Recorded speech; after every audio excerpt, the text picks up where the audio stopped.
जानता हूं सभी लोग जो अभी इस बिजनेस के शुरुआती दौर में हैं, आप सभी इस समय काफी तकलीफों का सामना कर रहे हैं। लोग जुड़ नहीं रहे होंगे, टीम में लोग काम नहीं कर रहे होंगे। धैर्य रखना पड़ता है, धैर्य रखना पड़ेगा। खुद पे, सिस्टम पे और अपलाइन पे भरोसा बनाए रखिए। शुरुआती दौर में आने वाली मुश्किलें एक्चुअली आपके धैर्य की परीक्षा ले रही होती हैं।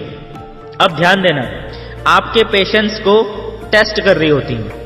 लोग आपसे कह रहे होंगे, कहां बेकार के चक्करों में पड़ गया, ऐसा कुछ नहीं होता, कोई करोड़पति नहीं बनता। एक स्टोरी आज आप सबसे शेयर करना चाहता हूं इस वीडियो के माध्यम से। यह स्टोरी हमारे अपलाइन ने मुझे सुनाई थी। उन्होंने तो मुझे यह स्टोरी एक बार सुनाई थी, लेकिन मैंने यह स्टोरी खुद को हजारों बार सुनाई है और आज आप सबको सुनाने जा रहा हूं। स्टोरी ज्यादा लंबी नहीं है, लेकिन अर्थपूर्ण है। और अगर आप इसके अर्थ को समझ पाए और वहीं पहुंचे जहां मैं आपको पहुंचाना चाह रहा हूं, तो मैं गारंटी देता हूं कि दुनिया की कोई भी ताकत आके भी आपको या आपकी टीम के किसी भी व्यक्ति को नेगेटिव नहीं कर पाएगी। स्टोरी शुरू करूं उससे पहले मेरी आप सभी ईमानदार लीडर से रिक्वेस्ट है कि प्लीज वीडियो के नीचे मौजूद लाइक का बटन दबा दीजिए, ताकि ये वीडियो आप ही के जैसे और भी महत्वाकांक्षी लीडर्स तक पहुंच सके। तो चलिए स्टोरी पे आते हैं। एक बार की बात है, एक जंगल में एक हथनी यानी एक मादा हाथी रहती थी और उसी जंगल में एक बिच यानी एक कुतिया भी रहती थी, जो कि उस हथनी की दोस्त थी। अब जंगल में जानवरों का प्रजनन काल आया और वो दोनों ही प्रेग्नेंट यानी गर्भवती हो गई। दोनों को बहुत खुशी हुई, दोनों ने एक दूसरे को बधाई दी। अब 3 महीने के बाद उस कुतिया के, उस बिच के 6 छोटे छोटे पपीज हुए। अभी हथनी का कोई हिसाब किताब ही नहीं है, क्या हो रहा है क्या नहीं हो रहा है कुछ पता ही नहीं है। और उस बिच ने 6 सुंदर सुंदर पपीज को जन्म भी दे दिया। यहां तक तो ठीक था। अभी इसके 6 महीने के बाद क्या होता है, वो जो बिच थी वो एक बार फिर से प्रेग्नेंट हो गई और उसके 3 महीने बाद उसने फिर से 5-6 पपीज को जन्म दिया। और दूसरी तरफ 1 साल से ये हथनी का कुछ पता ही नहीं क्या हो रहा है क्या नहीं हो रहा है। देखते देखते 6 महीने और बीत गए और वो बिच तीसरी बार प्रेग्नेंट हो गई।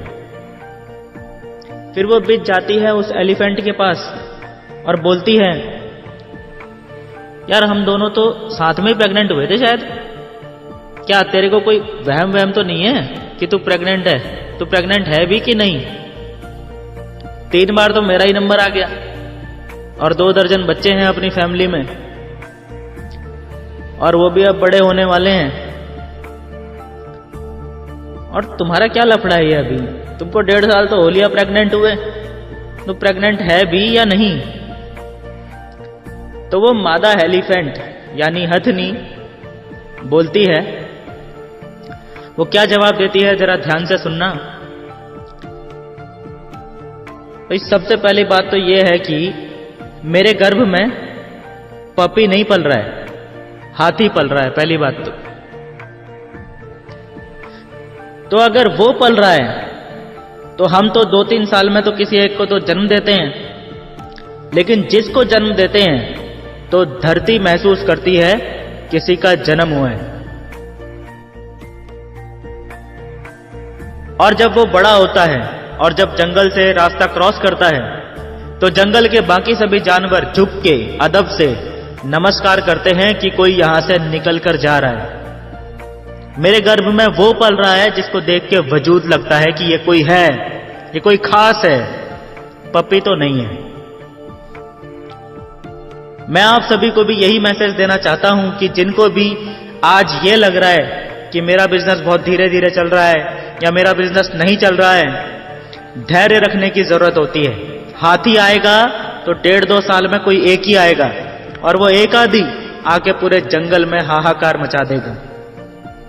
जितने भी करोड़पति अचीवर्स होते हैं सबके साथ ऐसा ही होता है। शुरुआती दौर में कोई मिल नहीं रहा होता है और फिर कोई ना कोई हाथी टीम में जन्म ले लेता है।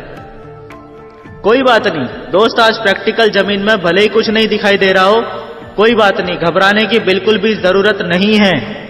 वो हाथी है, वो अभी गर्भ में है, वो अभी पल रहा है।